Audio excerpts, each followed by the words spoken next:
I will take you with me. You might learn something. About soccer? Nah, mate. Not about soccer. And for fuck's sake, stop saying soccer!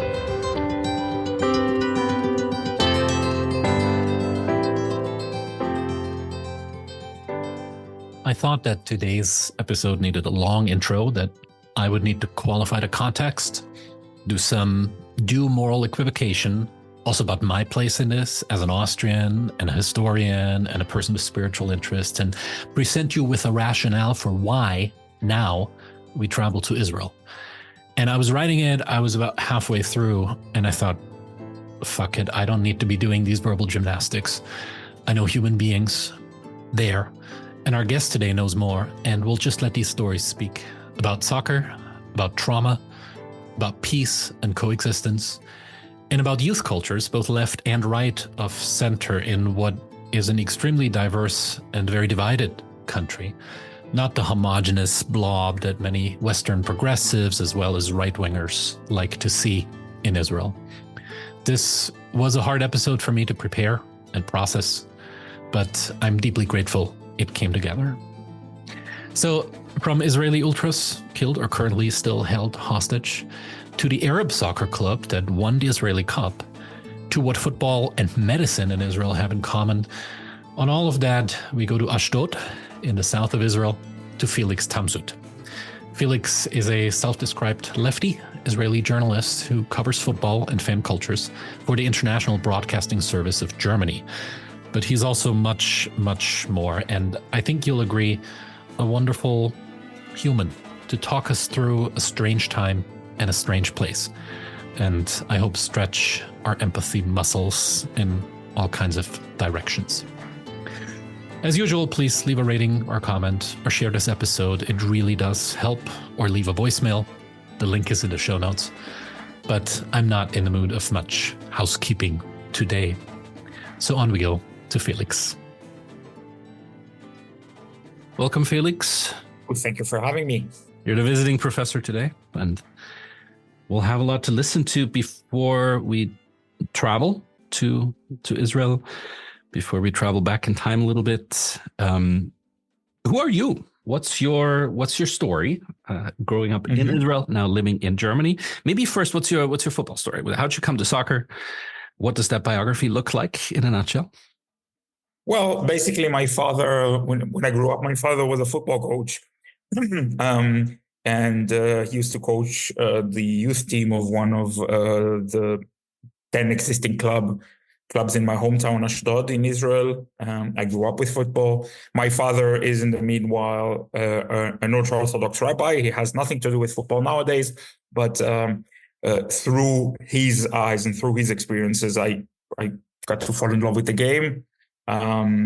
Because basically the two clubs in my hometown were unified into one at some point during my childhood. I grew up without having a football team because it destroyed the football identity of the city. And through television, I grew up to being a Manchester United fan, which I still am. I still go to away games in like European away games is basically my only connection with the club nowadays. I'm not going to home games due to the Glazers until they're gone, at least. And ever since I moved to Germany 9 years ago, I fell in love with a local club named 1. FC Köln, which I had a connection to also previously, funnily enough, through Football Manager. I knew many of the club's players. Like 1. FC Köln was by accident, like totally incidentally, my Football Manager team. So I knew many of the players from the past. And once it happened, then I moved to Cologne, which wasn't entirely expected. Long story.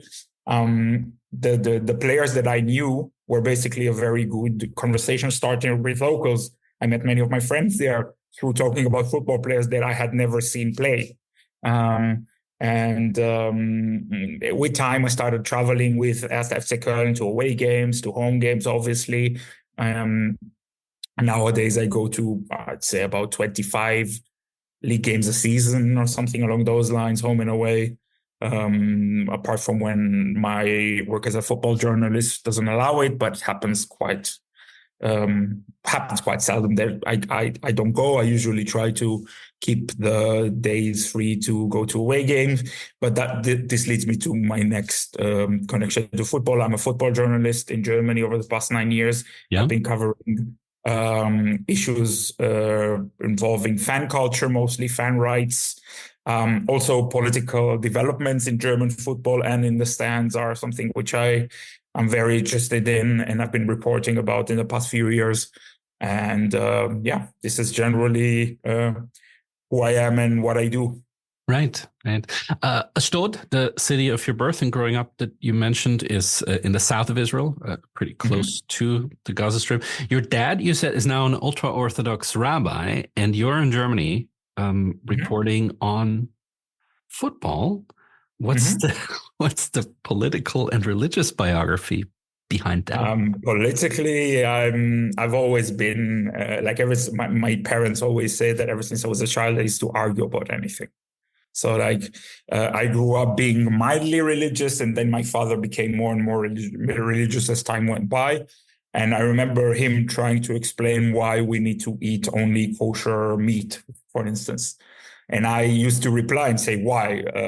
An animal is an animal. Why does it matter? And I was like 5 or 6. Funnily enough, for like the last 12 years, I haven't eaten meat. But other than that, I used to argue about every small thing. And I think this is part of the fact that, despite the fact that my hometown is considered conservative politically and religiously, I can associate myself with the Israeli left wing, with being left wing in general, not only in Israel. I label myself as a socialist, and anti-fascism is something that matters to me a lot. Again, everywhere, it doesn't matter where. Nationalist elements of society are something which makes me afraid, be it in Germany as a Jewish person, as someone who's part of a minority group, or in Israel as someone who's part of the majority group, but still knows what it's like being in a minority, which is something that actually is in many, practically in our DNA as Jews. So this in terms of politics, in terms of religion, I have to say that with time, I grew up again being religious to different extents. And when I was a teenager, I used to be very anti-religion. In the meanwhile, I did find a place where I did find a good balance between the two, because I do think my connection to the Jewish religion, which is a bit of a love-hate relationship, because the Jewish religion, as with every religion, has its issues, especially when it comes to racism, homophobia, sexism, and so on. But there are elements of it which I consider part of my identity, and I'm very. It gives me lots of strength, especially when dealing with issues in life which are bigger than me, say mental health issues, which is something I've been dealing with over the past few years. Also, like bigger political situations where you just cannot come to terms with everything that's been happening. So in that sense, I'm not entirely secular, but I'm definitely not. I do not live my life according to the Jewish faith to 100%. On Saturday, I'm mostly at a stadium rather than a synagogue. And again, I don't eat meat, so kosher is not necessarily a topic, but that's generally how I would put it. Why Germany? It can't just have been playing first FC Cologne on Football Manager growing up. Why'd you move there? By incident, actually. It wasn't my plan. I did want to leave Israel for all sorts of reasons. And after I studied journalism in Israel, I found an exchange program for young journalists from Israel, Palestine, and Germany, as part of which the Israelis and Palestinians were sent to Germany for 6 months for an internship. And I was accepted. And my internship took place in Bonn at the Deutsche Welle, the public broadcaster. And I've been there ever since, in principle. So again, it wasn't necessarily my plan, but it worked out that way. And I think it worked out for the best. Especially every time people ask me here in Israel, what's it like living in Germany? I tell them that I don't live in Germany. I live in Cologne. That's something completely different. You cannot say that Cologne is similar to Germany in many, many senses. And that's something which I like about the city. Makes me feel at home. And I don't see myself living almost anywhere else, apart from maybe Vienna, but sometime in the future. Cologne is a city that's very, very close to my heart. That's why the club is, that's why I fell in love with the club really quickly. It's all part of this puzzle called the city of Cologne, which I'm very heavily emotionally involved with. So that's generally the story. How often do you get to go back to Israel? Is all of your family still there and still there in the south? Yeah. All my family are still in the south. Some in Ashdod, which is 30 kilometers from the Gaza Strip or so. My sister lives in Tivot, which is about, I think, 7 kilometers from the Gaza Strip or something along those lines, like very, very close. And most of my family lives there. I have a few cousins who live elsewhere, but we're a very big family, it needs to be said. Like like we're 5 brothers and sisters, and we have many, many, many, many cousins.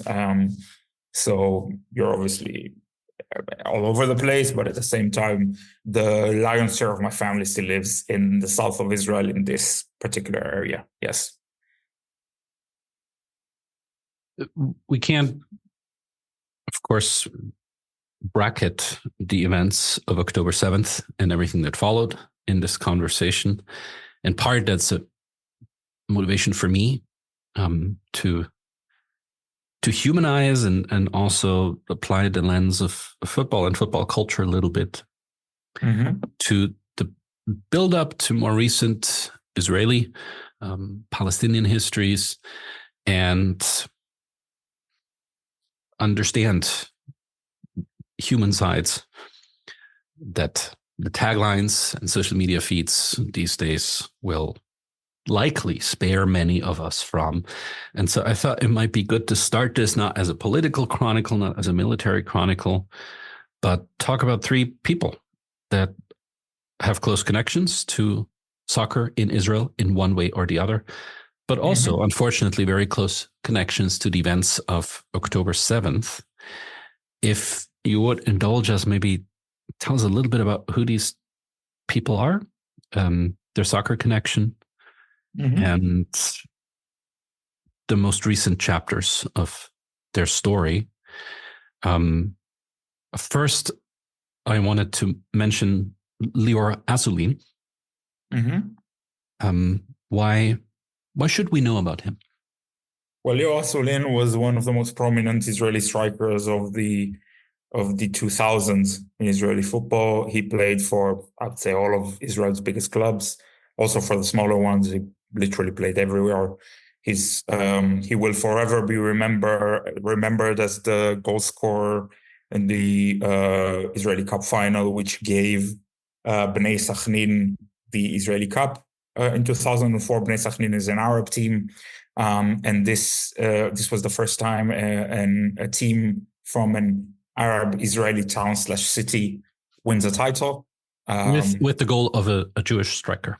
Yes. After the game, players celebrated with both flags, Israeli and Palestinian flags, and everything looked as if the ideal form of coexistence had been reached through this really incredible feat, has to be said. After the season afterwards, they played in Europe, played against Newcastle as well. And Lior Asulin was probably one of the symbols of this feat. Unfortunately, Lior Asulin was murdered on October 7th. He went to the Nova party to celebrate his birthday with a few of his friends, and he was murdered there. So that's the first big connection that a significant symbol of coexistence was murdered by Hamas terrorists in principle. You can basically, make a lot out of this small anecdote, but at the same time, it's just a very, very sad state of affairs. I think, also personally. The Nova Festival is music festival, rave festival, right at the border that was going on. Of course, the day of the attack. That is also where Inbar Haiman was on that day. Who is she, and why should we know her? Inbar Haiman was a very was a graphic designer and a known graffiti artist in the graffiti scene in Israel. One of the only female names in the graffiti scene in Israel. She also had strong connections to the Maccabi Haifa Ultras in terms of their visual style in all sorts of areas. Her partner is a Maccabi Haifa Ultra. All we knew was that she had been kidnapped by Hamas. She also went to the Nova party, and she went there mostly to help people who, through alcohol or other substances, basically lost their conscience or stuff like that. She was there to help them. And she was kidnapped by Hamas, and later we learned that she was killed in captivity. I think German football is also relevant because due to the connections between the Ultra Boys from Maccabi Haifa and the Ultra Boys from Werder Bremen, the Uskov and Bremen had a choreography in her memory, which was very emotional. And I am in Israel at the moment, visiting my family.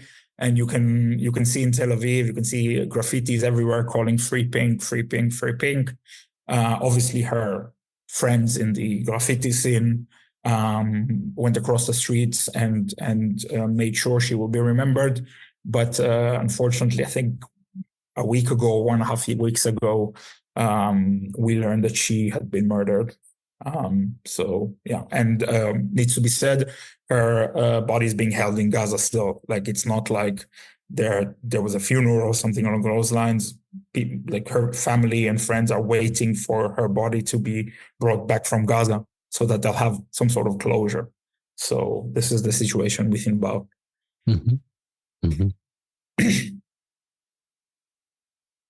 And third is Hirsch Goldberg Pauline. Yeah. The story I also think is interesting. Who is he? Hirsch is a Hapoel Jerusalem fan, member of an ultra group called Brigade Malcha, one of Israel's only ultra groups to label themselves as anti-fascist. And he had also been to the Nova Festival, where he was kidnapped to Gaza by Hamas terrorists. We know that he had lost his hand during the attacks. We don't know anything about his situation. We just know that he had been kidnapped alive, despite the fact that he was badly injured.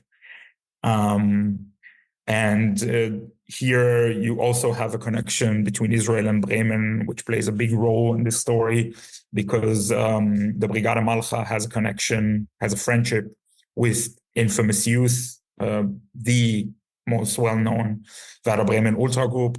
And they also had all sorts of solidarity messages being sent to Jerusalem through the Ostkurve, through graffiti, through flags, and also through giving interviews to German media. I myself interviewed a few Werder Bremen fans who know Hirsch. As far as we know, he's still alive. And it was very emotional for me as a journalist and as a person.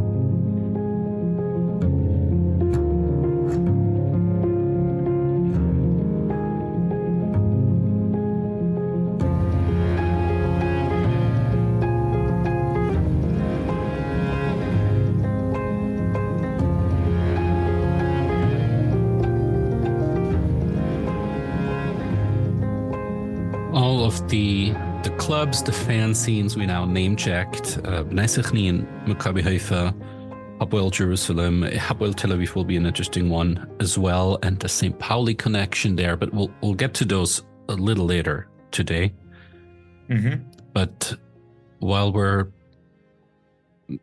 encountering these mini biographies here, how did you experience the day? How was October 7th for you? You're now sitting in Israel. You weren't there then. You were in Cologne at your home. What do you recall from that morning? I recall waking up at 9 o'clock local time, seeing many, many, many unanswered calls from a good Israeli friend of mine who also lives in Germany. I thought something had happened to her. I called back.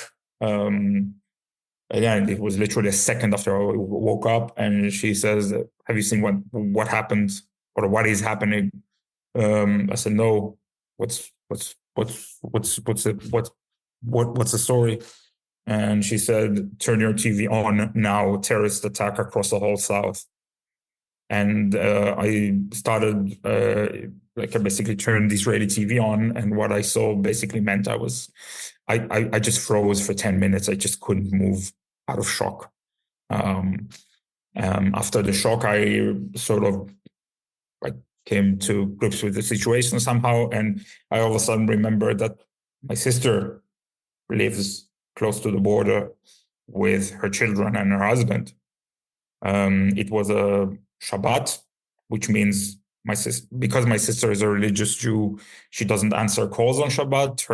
Her phone is off in principle. And I tried reaching out to her, calling her to tell her to get into the safe room and not leave it because there are terrorists. I couldn't reach her for half an hour, 40 minutes, maybe an hour. I can't remember.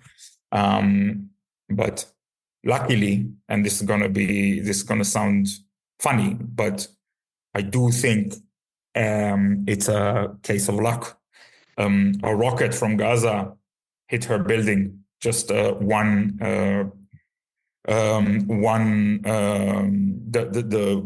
flat above her got hit by a rocket.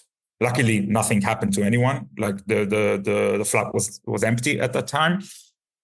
But once this had happened, she thought something's going on. I have to start my phone. And she turned her phone on for the first time in her life, not observing the Shabbat. And she saw my calls and she called me back immediately. And I started shouting, "Get into the safe room, you and your kids now." And we stayed in contact for, I don't know, 12 hours or something, in which I kept her in the loop. What's going on? She doesn't have TV at home. Again, religious Jews. And she stayed there for something along the lines of 20 hours with her kids and her husband. And luckily, nothing happened to them. But the terrorists were very, very, very close. They were about, 700 meters from her flat, from her building. And luckily, the security forces caught them before they got into the city of Netivot. This is something I'll never forget. This hour in which she didn't answer my calls, I thought I lost my sister and my nephews. It was horrible. Probably the most horrible hour of my life, I would say. But luckily, everything's okay, and she's alive and well. My nephews are alive. And everything turned out to be okay, thankfully. Baruch Hashem, as we say in Hebrew. Mm-hmm. But it was a very, very scary day. Then to follow the chain of events and everything which took place on that day was horrifying. And I found out the days afterwards that I do know a few people who had been murdered that day. I studied next to Sderot, next to the city which was the most hit. Right. Mm-hmm. That's where I did my journalism bachelor's. It's very, very close to the border with Gaza. And the days afterwards, I just refreshed my feed on Facebook, and you could only see messages of people being murdered, like this person murdered, this person abducted to Gaza. This person doesn't know what happened with their loved ones. It was basically, it felt like the whole world is falling down. And I think this is something I myself experience to this day. Like people often say here in Israel that it's not only like people around the world know that this October 7th attacks took place and then they move on with the news cycle. But for us, we literally experience the 7th of October every single day. It's a massive trauma because this day brought about the trauma of being butchered without being able to protect ourselves, as we remember from darker times in which the Jewish people was, there are Jews everywhere around the world, but there were times where you used to hear of such pogroms on a regular basis, be it in Europe, in Iraq, in the Arab/Muslim world in general, in other places, Russia. Those are all pogroms and stories about Jews being butchered alive without being able to protect themselves. The Holocaust is obviously the biggest one. And this brought about those memories, and that's how many people feel nowadays, in principle. In sheer numbers, this is the largest massacre against Jews since the Holocaust. Indeed. You're now there. How do you see the country changing since? Possibly stupid questions. There's a lot of possible stupid questions that I could ask sitting in North America, being from Austria here. But in a nutshell, what do you see? Trauma has its ways of both freezing, but also causing fluidity. How do you encounter that in Israel these days? Before we get to more soccer. I think mostly you see that people here try to live their lives as normal as they possibly can with the war still going on, which needs to be said.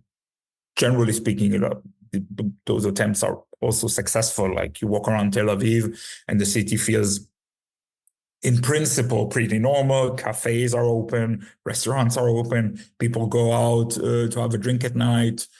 Everything is, in principle, in theory, like objectively, everything seems normal. But then again, you receive those reminders of the October 7th attacks everywhere you go, be it through posters that you see, be it through graffitis that you see commemorating people who had been murdered, and their football fan groups play a decisive role. Both Maccabi Tel Aviv, Maccabi Haifa, and mostly Hapoel Tel Aviv supporters basically fill the city with graffitis commemorating the fans who are no longer with us. And this is something you see and you feel. You see people walking around with shirts with "Bring Them Home Now." You see people talking about it everywhere. Once you understand the nuance, and once you overhear conversations, you understand something's different, and that something isn't normal, despite the country's attempts to try and portray life as normal nowadays. And needs to be said, Israelis are very, very agile in that area. Like, we are used to experiencing times of emergency, of war, and then the day afterward, the war is over and everything's totally normal. That's how we're used to live. That's just, I'm used to it since 2009, since the first operation in Gaza. The first round, right? First round, as it's called in Israel. Yeah, exactly. Horrible word, but like a boxing match. Yeah, absolutely. Basically, you're used to this reality, unfortunately, but this is something else.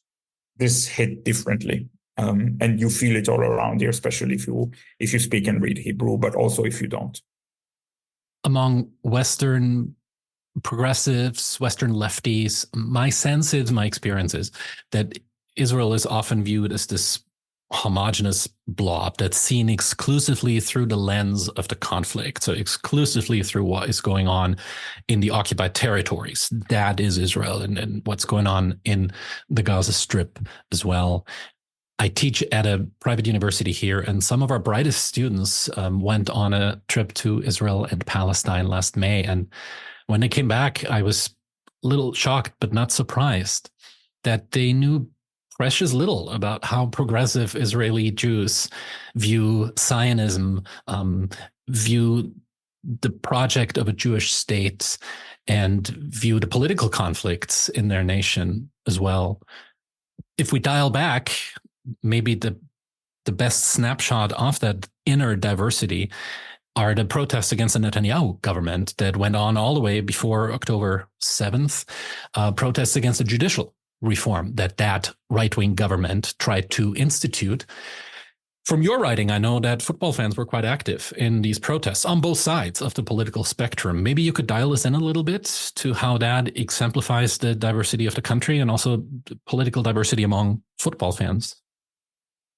Well, football clubs in Israel are all a result of different substreams within the Zionist movement.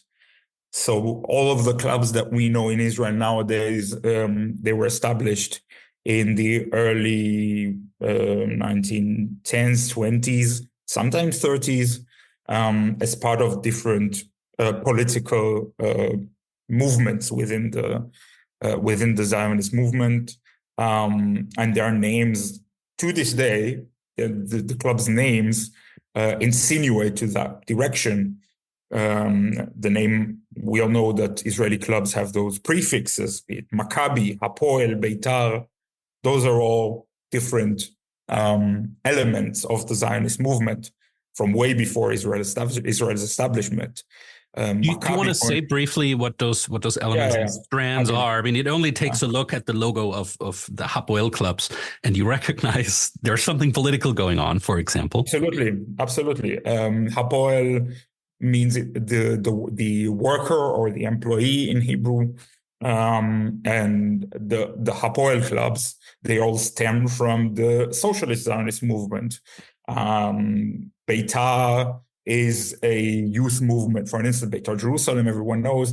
Beitar is the youth movement of the revisionist Zionist movement, the more, say, military-oriented, the more capitalist-oriented Zionist movement, as a result of which the Likud party had been born later on.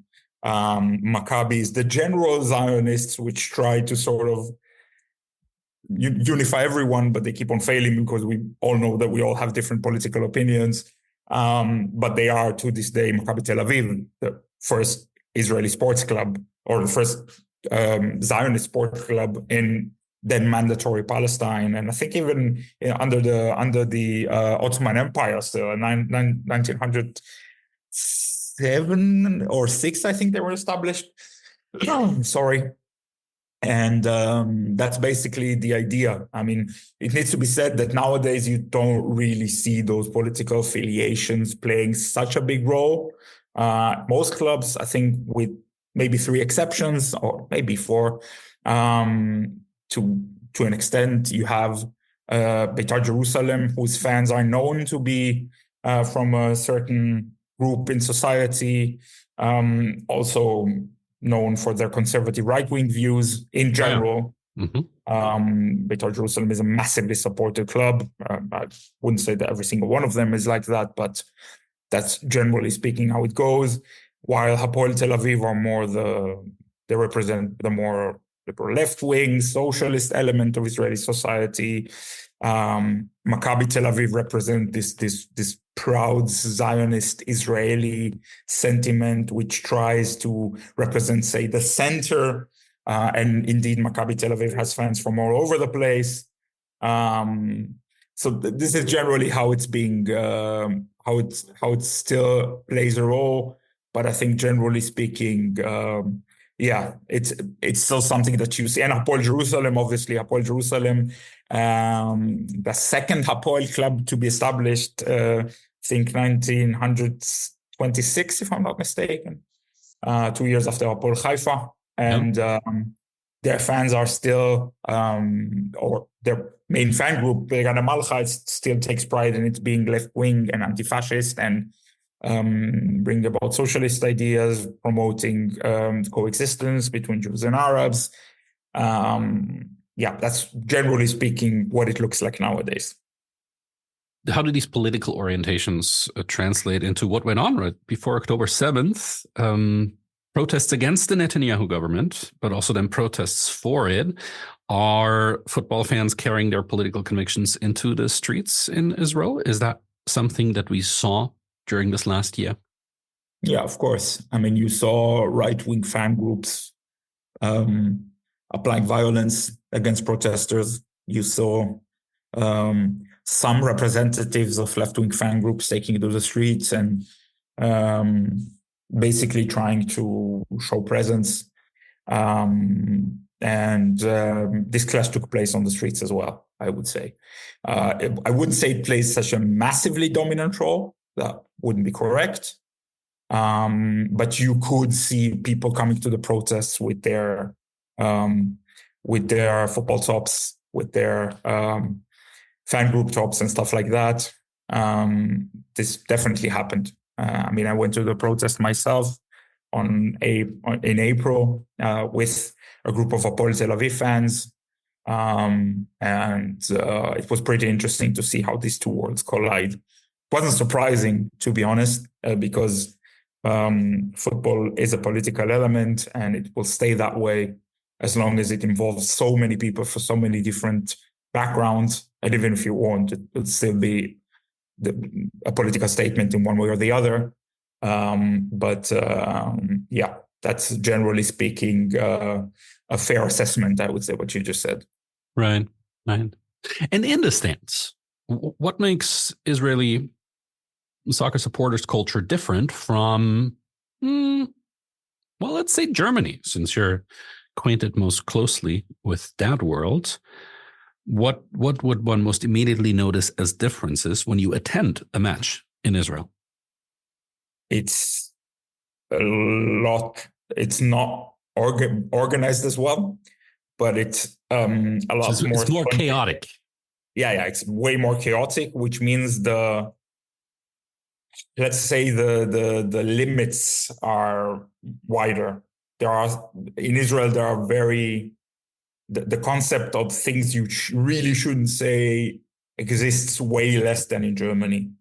And if you want to provoke your rival, everything's fair game, literally everything. Like there isn't a single element of life which won't be used against you. I attended the Tel Aviv Derby in basketball, and you see people singing about the former CEO of Maccabi Tel Aviv committing suicide and sing about the Holocaust, and on the other side singing that Maccabi Tel Aviv sing that Hapoel Tel Aviv fans need to be deported as they're not real Jews. You have, unfortunately, songs about rape, songs about, it really is very extreme in terms of content, which thankfully you don't see in Germany nowadays. Like Germany has its ups and downs when it comes to fan culture, but I don't think we're at that level yet.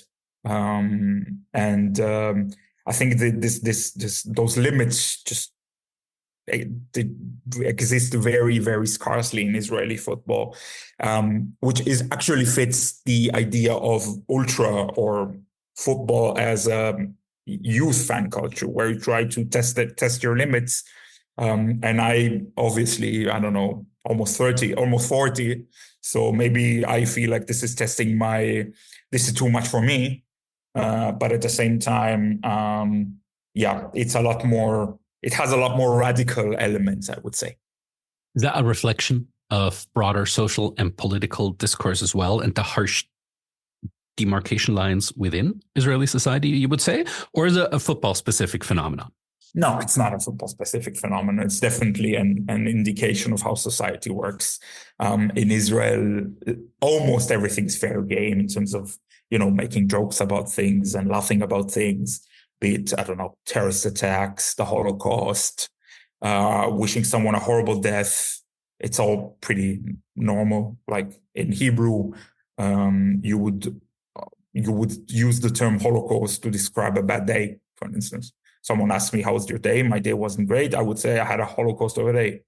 Totally normal. You see it in how people speak, in the political discourse, also within parliament. It's definitely a representation of how things work in Israel and how things are being discussed in Israel. Only, again, we're talking about youth subculture, only a bit more extreme. That's why it's something which some feel like football fans are testing the limits way too often, or more often than not. People can like it, people can think it's a problem, but at the same time, it's just going to keep on happening. Young people will never listen to those older than them. It was like that from the beginning of time, and it will be like that forever, probably. Unless you want to live in North Korea, and then best of luck. But that doesn't mean we should sign on every single thing they say. Obviously, critical opinions should be heard, and I criticize football fans myself on many cases. But at the same time, as a concept, I think people need to understand that as a youth subculture, pushing the limits is just an integral part of what they do. And it's regardless of them, it's obviously connected to the emotional element of being a football fan in general, but it's also very strongly connected with being a young person in general.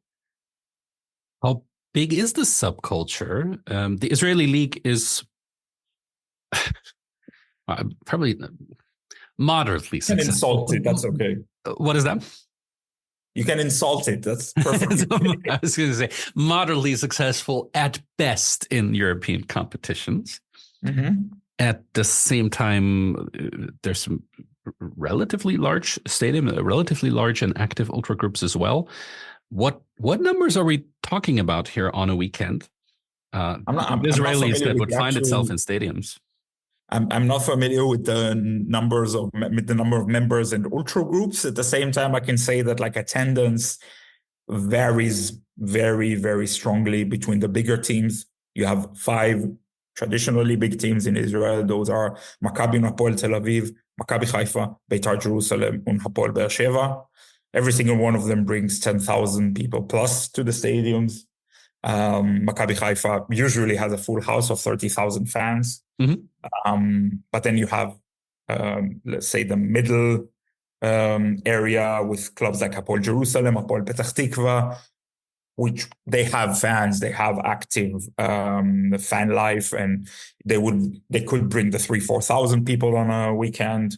And then you have teams which no one cares about. We're talking about, I don't know, the unified club in my hometown, SC Ashdod, 200-300 fans or something along those lines.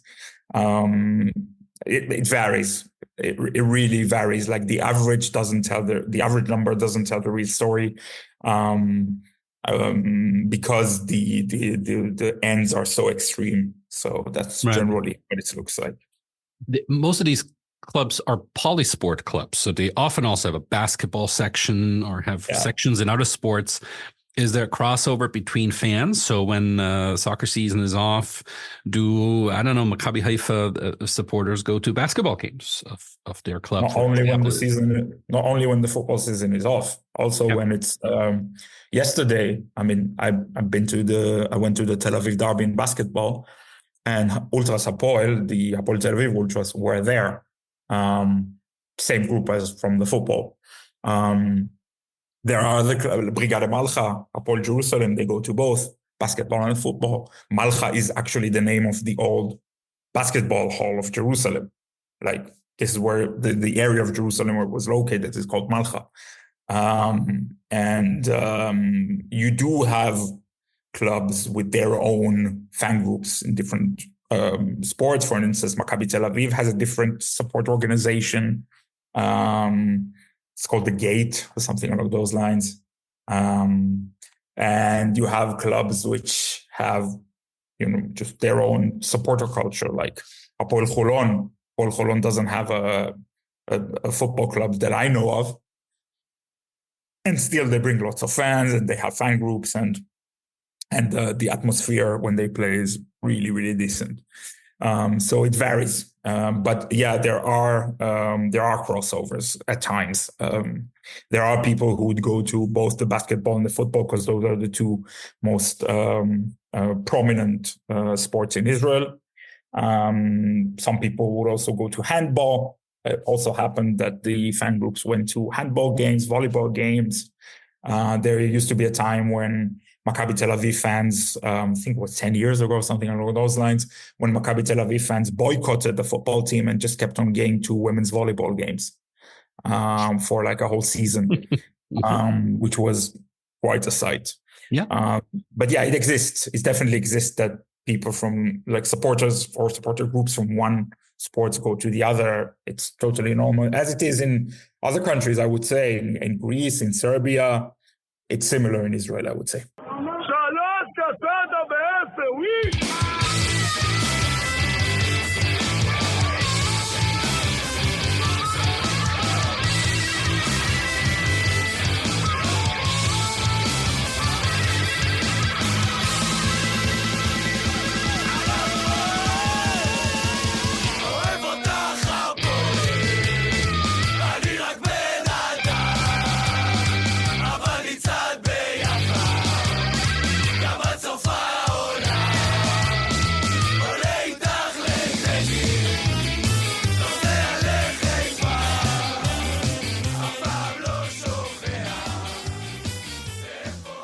What you just heard was Leah Khatamin, a punk band associated with the ultra fans of Hapoel Tel Aviv. One more fan-based band in a few minutes here. While we're on it, and while the podcast is more about what happens in the stands and in culture than about on the pitch, but why, Felix, do Israeli clubs so rarely break through to European group stages? Because of the lack of infrastructure, because the way football is managed in Israel is horrible, is at times corrupt. I still wouldn't say it's true that Israeli clubs don't break through at all. We had Maccabi Haifa in the Champions League, I think, last season. Yes, that's true. You have other clubs who play Champions League, which play Champions League football. Hapoel Tel Aviv, Maccabi Tel Aviv, Maccabi Haifa took part in the Champions League, I think 4 times or 3 times. So it's definitely not a new occasion or a new appearance that they did.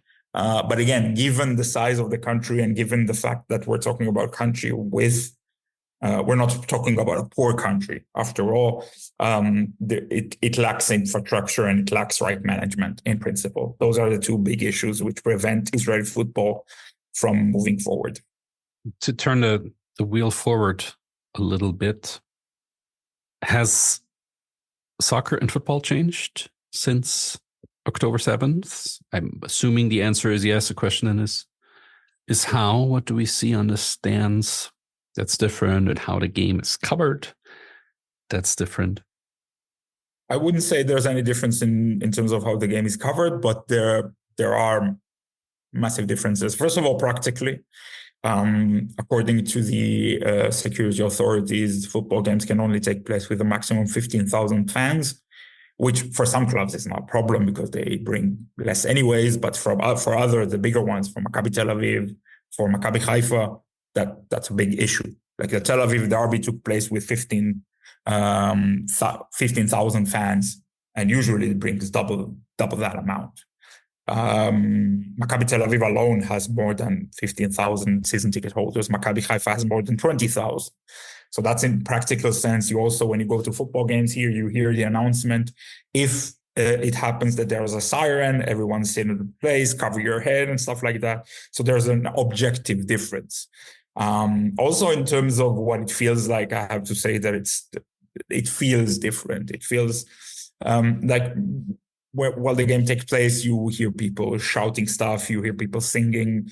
In principle, it feels almost normal, but something inside your heart tells you that something here is wrong, something here is off. This very typical Israeli attempt of trying to move forward, which did work many times before, it feels like we're not there yet. I'm not sure how long it will take, because again, it was the biggest massacre of Jews since the Holocaust, so it's a massive deal. But that's what it is at the moment, at least. And there are actual people missing in the stands, not just Inbar or Hersh, but also young people who are now in the army. True. You have reservists in the army at the moment, and you also have many football supporters who were killed and will no longer return to the stands. This is something you actually also see. You see people bringing signs or scarves commemorating their loved ones. When I went to the Tel Aviv derby, you saw people raising scarves and signs with the names of a few Hapoel Tel Aviv fans who were killed. It's something you notice. You cannot run away from it. Also, in that sense. When we talked about the three individuals at the beginning, and mentioned Lior Sulin first, what happened to Bnei Sechnin? You mentioned that moment, the cup final celebration, Israeli and Palestinian flags next to each other, and for a brief and shining moment, you felt like this is what coexistence must look like, can look like, and soccer has that kind of power to bring these moments about. As that fizzled out in your estimation on the field, but also in society more broadly? In that sense, I have to split my answer into two. In football, it needs to be said that, largely speaking, this element of coexistence does exist. I would even go as far as say that the two aspects of Israeli society, I would even say the only two aspects of Israeli society where this coexistence works and works well, is football and medicine. Like at hospitals, you would see both Arabs and Jews cooperating with each other, saving the lives of whoever comes and needs help. This happens, and I think I read somewhere that like 35-40% of the workforce in the medicine sector in Israel are non-Jews, which again is something you see. You're being handled by non-Jewish doctors. The nurses are often not Jewish, and so on. And it's like that in football as well. Apart from one football club, which is Beitar Jerusalem, it's completely normal to see Jews and Arabs play together. And it doesn't matter whether the club is in principle from a Jewish town or an Arab town or a mixed town like Haifa, for an instance. Usually it works quite well, and it still does to my estimation, at least. That's what I feel like at the moment. It needs to be said, though, that the atmosphere in Israel when it comes to criticizing the war or speaking about Gaza is very tense, which resulted in Arab players, on the one hand, receiving problems as a result. You can mention Dia Saba, Maccabi Haifa striker, who's an Arab Palestinian with an Israeli passport, who played for the Israeli national team, played abroad, a very well-known striker. Yep. Mm-hmm. His wife posted that there are also children in Gaza, and we must not forget it. Mm-hmm. And she also spoke about how horrible the October 7th attacks were. And because of that, Dia Saba has not played a game ever since. And we're talking about 3.5 months. And it's also Maccabi Haifa. Maccabi Haifa has one more proper striker apart from Dia Saba. So it's not for professional reasons. There are reports now that he's going to return to the squad after carrying out a few clarifying conversations. But it has effects on Arabs and Palestinians with Israeli passports, definitely. And this also has to be mentioned.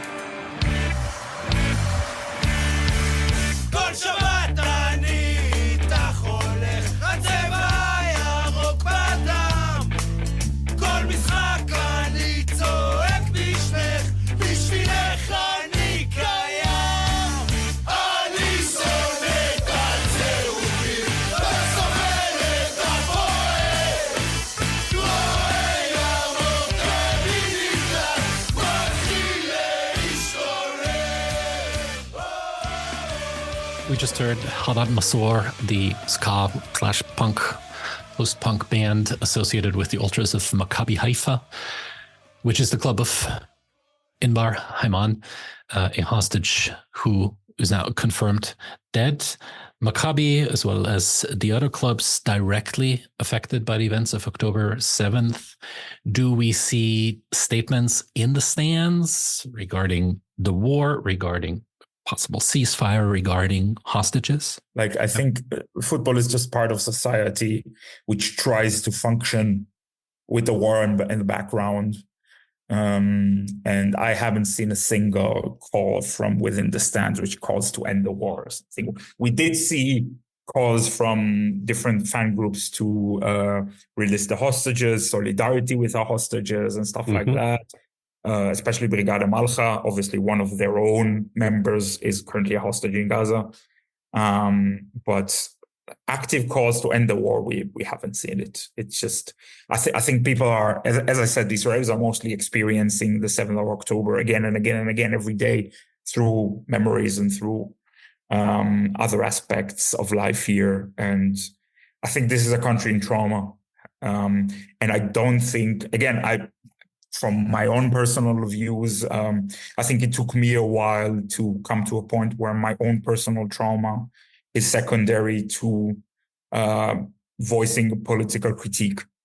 I do think the Israeli government made use of that. That's just how I feel. Yeah. But at the same time, again, every single one of us knows someone who had been murdered, who had been kidnapped. It's basically, it touches every single aspect of Israeli society on a personal level. And I think once your friend, your family member, your colleague is being held hostage by a murderous anti-Semitic terrorist organization and a misogynistic terrorist organization, you can't think of anything else. And I think that's understandable at the end of the day. You said it took you a while for political critiques to emerge in your thinking again after the trauma. Is that easier, you think, for you living in Germany? Or is being abroad, is perhaps the sense of helplessness you experience on that October 7th morning make it even harder to think beyond? Not that I would demand that of you in the here and now, but how does that? I think it's a bit of both. I think the days after the attacks, I remember not being able to leave my flat. I just sat in my flat doing absolutely nothing, watching television the whole time. I couldn't do anything else. I said, I'm in such an emotional state that the smallest of things can trigger me. I don't want to experience this. I do think you feel a bit guilty of not being there, not because of any nationalistic feelings, just on a personal level. Your family, your friends are going through this, and you're away. You cannot support them. I think with many Israelis, this national pride element, or the element of protecting your country, does play a role, and a big role. With me personally, it was mostly a personal thing, because I come from the region, because I studied in the south next to the Gaza border, because I know so many people who are affected. It was a personal feeling of not being there for my people, and not necessarily my people Israelis, but like my family, my friends, and stuff like that. At some point, I understood that I can also do. That I can also contribute from abroad. I dedicated all of my lectures to Iran, to the mental health aid organization in Israel, which needs all the help they can get, and collected donations for them. But other than that, I had to feel like I'm doing something to help people in Israel who are in need. Because again, I just know how affected they are by the whole thing. And not only in terms of knowing victims, also in terms of mental health, in terms of the stress, in terms of trying to keep your own sanity and growing kids there. It's a mental state of affairs. And the feeling was I had to be there myself. And it took me a while, but I'm happy to be here. Like, I'm happy to experience it myself, and from the good sides of it, but also from the elements of Israeli society which I see more critically, the right-wing elements of Israeli society, the nationalist elements, racist elements, I would say. I also experience them, and it's very important for me, both personally and journalistically, to experience it firsthand. Also, when it comes to football coverage and fan culture coverage, I almost only report on things if I know exactly what it feels like myself, which is limiting, but at the same time, my sort of journalism, for me to understand an event or an occurrence, I need to get a feeling of it. So be it through being there myself or talking to people who I know experience certain things the same way that I do, or in a rather similar way. That's what helps me to understand what I'm reporting about. And it's the same as is the situation in Israel. That combination of your identity as a football fan, as a person who politically thinks left of the middle, came together late last year. You gave a speech at an award ceremony for football fan engagement against right-wing tendencies. Mm-hmm.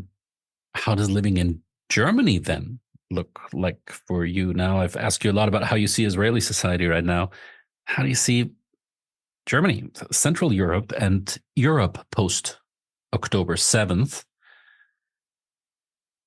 And are there football culture connections for you as well into how you, as you said, you felt your way into what people are thinking and doing? Yeah, no, I mean, I think you have topics in German politics and European politics which keep me busy as a foreigner living in this country and not necessarily as a journalist. You have the far-right AfD party, which has been on a massive rise recently. Some polls suggest they are even the second largest party, second most supported party in German politics at the moment. Yeah, and in my home country of Austria, the FPÖ, of course, right wing is not just the second largest, but the largest party in the polls right now. Yeah, fantastic. Yeah, no, I mean, such developments are worrying, definitely. And this has very little to do with the 7th of October. There's also the development after the 7th of October, where different parts of German society feel the freedom or need to express their views on the conflict. And the result is basically anti-Semitic / anti-Palestinian views, which are being said openly. And as someone who comes from the region, who comes from the left-wing scene in Israel, who knows what it's like living with Palestinians, talking to them, being mates with them, both are. I cannot condemn them enough. I cannot. Obviously, the anti-Semitic element affects me personally, but I also know how the anti-Palestinian sentiment and sometimes anti-Arab sentiment affects my friends and affects people that I care a lot about, and both need to be fought against, and both need to be spoken against publicly, and. The reality is that there's a problem in German society, and the people who need to deal with it are the people affected and not necessarily the people responsible for the problem.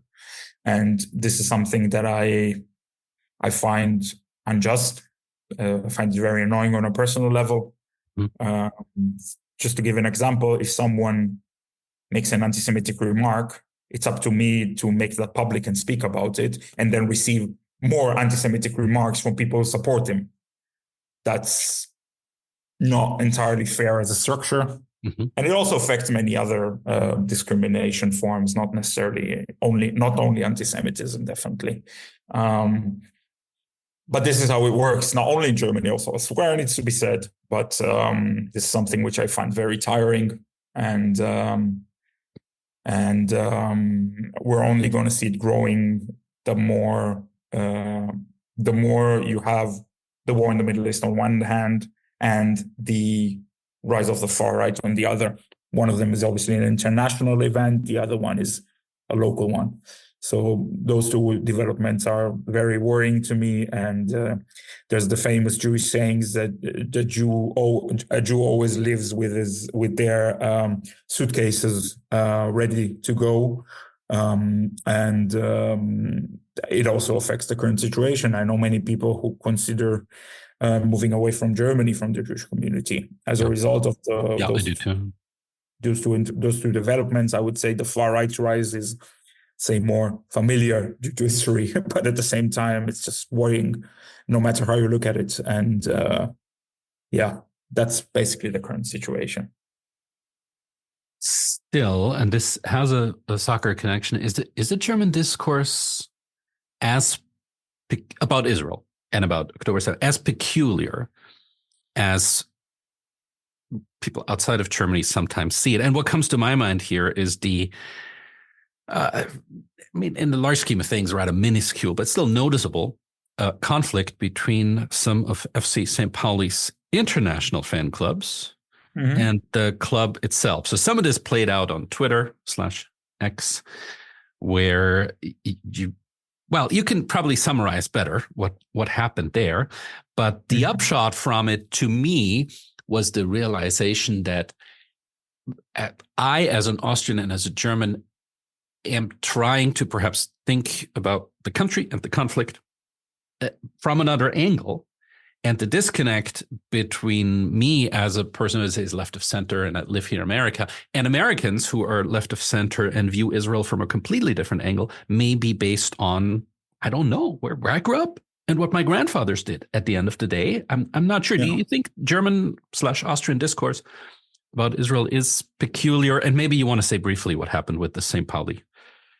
So basically the whole story with St. Pauli was that some of their, not all, I don't think it's even the majority, but some element of their international fan clubs basically went out against the club for what they believe is not talking about the situation in Gaza and not condemning Israel. It has a few reasons. I don't think, I think just thinking that St. Pauli's approach is only due to what anti-imperialists here in Germany call German guilt. I don't think that's accurate. It doesn't go long enough. The situation is a lot more complex. We should also say there's a close friendship between Ultra St. Pauli and support Tel Aviv. Ultra. True. Yeah. Again, both left-wing. Based on left-wing political ideals. Yes. Exactly. Right. And many, some international fan clubs decided that enough is enough and that they disband as a result. This is basically a clash between two different elements of the radical left-wing scene in Germany and abroad. I do think that the left-wing scene in Germany is a lot more diverse than the one abroad in that sense. I do think that the radical left-wing abroad, in many cases, fails to consider the situation of Jews in those situations, especially left-wing Jews who basically stand in the middle. Because let's be honest, most of the Jewish world are Zionists. It doesn't matter how you look at it.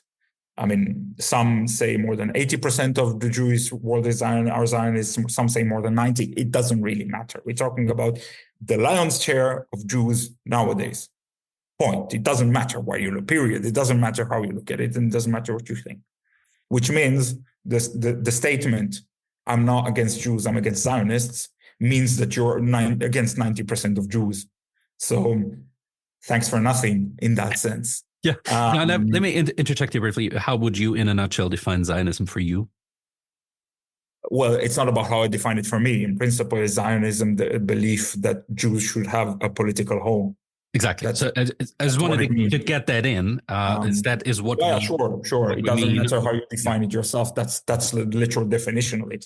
And if you believe Jews deserve self-determination through a nation state, then you're not a Zionist. Yeah. Mm-hmm. Exactly. That's just for people to understand what it actually means. Yes.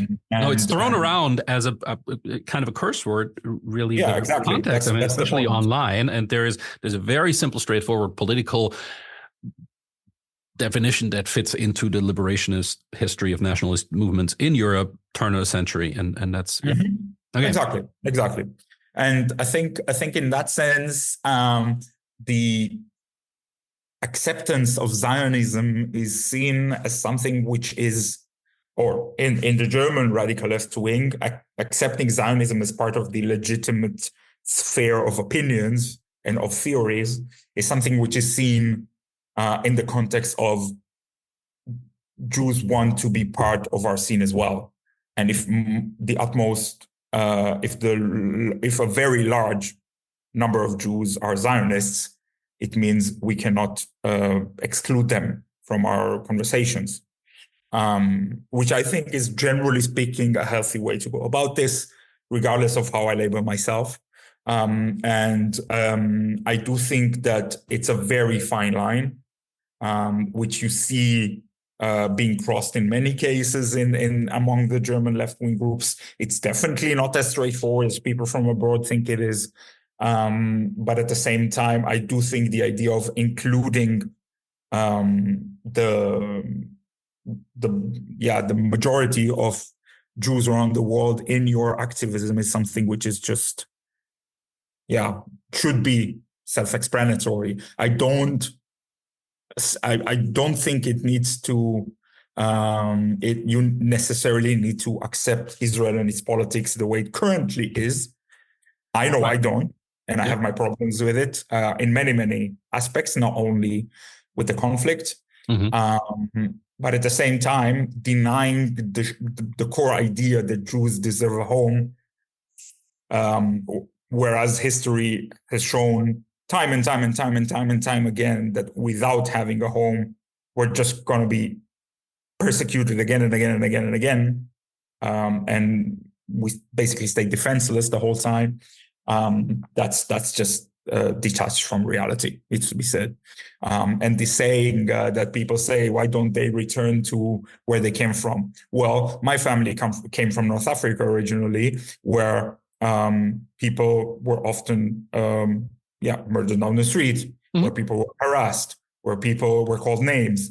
This whole urban legend about Jews living peacefully everywhere they were before the establishment of Israel, it's exactly that. It's an urban legend, and it has very little to do with reality. Of course, in some places you had good relations. I know my family in Tunisia had good relations with the locals, with other locals. I need to say there were also locals. But there are other stories, and those other stories kept on repeating themselves throughout history. And this needs to be acknowledged, right? This is just historical facts. And there's this piece of kind of naive Orientalism as well, right? That myth of the sweet, peaceful, funny, but defenseless Jew. Yeah, exactly. Right. And the whole idea behind the definition of Jews as Zionists stands behind this premises that Jews shouldn't be defenseless anymore. The Jews need to defend themselves. And Jews need to have the means to protect themselves from anyone who wants to kill them. And there are many people and many groups who want us dead, regardless of the fact of whether we're left or right wing, whether we're Zionists or not. We see it across the world with synagogues being attacked.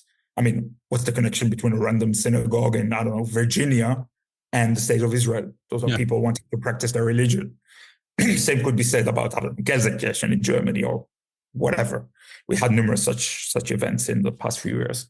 Yes. So Austria I think too. it needs to be, of course. I mean, Graz, I think, I remember seeing this group of left-wing activists in Graz basically standing in front of the synagogue to protect it after an attack. Yep. It's definitely part of our lives, and it needs to be said. That the idea, many people take pride in Zionism from the Jewish angle because it gives us a last resort option of going to Israel whenever things go wrong.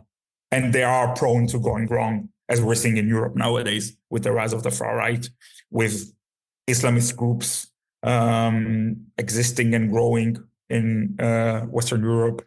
And needs to be said, as a result of the what they call in German the Mitte der Gesellschaft, the middle of society, and their say lack of means to protect rich lives properly. Mm-hmm. And this includes security services, includes police, includes other security agencies, intelligence agencies. It keeps on happening that attacks abroad are being thwarted as a result of Israel and the US notifying local authorities that you have this and this and this group, and they're planning that attack on Jews. On Jews specifically, yeah. Also on other institutions, of course. Mm. And one could ask themselves, why didn't the German security authorities come across this information? Why do we need a country 5,000-6,000 miles away to give you this information? This literally takes place in your country. So from all aspects of things, those are things that need to be considered as part of the discussion. Normally I ask, like, if you were to look 5 years into the future, what would it make a successful or a good 5 years? I'm at a loss about this question in this context. But if, let's say, in 5 years, one might travel to Israel again, just do a ground hopping tour. Where do you think in Israel they should visit?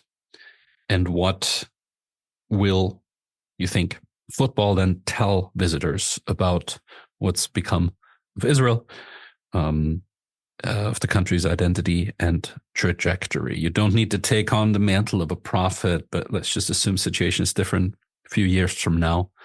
And we'd get to go on a ground hopping trip to Israel.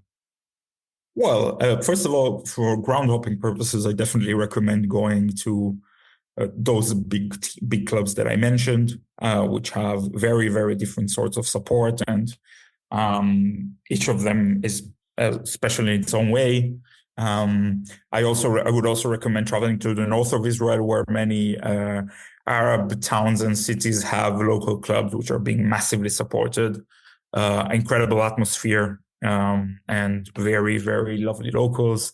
And I would suggest looking at the names of the players and seeing what sort of identities do they have, where do they come from, what sort of religion did they grow up with, and this would be, say, an indication of whether Israeli football is still one of the only functioning elements of Israeli society when it comes to coexistence. My hope would be that in 5 years, I would be able to say that it used to be like that, but nowadays we're looking at a society where people live with each other, work with each other, go out with each other, and do much more than just play football and save people's lives at hospitals. But remains to be seen. That more segments of society might look like the football grounds. With the one minus, which needs to be mentioned, that football grounds are mostly masculine, and society isn't only doesn't only consist of men. But generally speaking, when it comes to Israel specifically, we're talking about a society which needs to learn how to coexist from both sides of the conflict. Felix, thank you so much for your time. Thank you for having reflections. Me. Very interesting conversation. Be well. Greetings to, in this case, Israel, and then on to Cologne as well. Thank you so much. Be well. Thank you ever so much.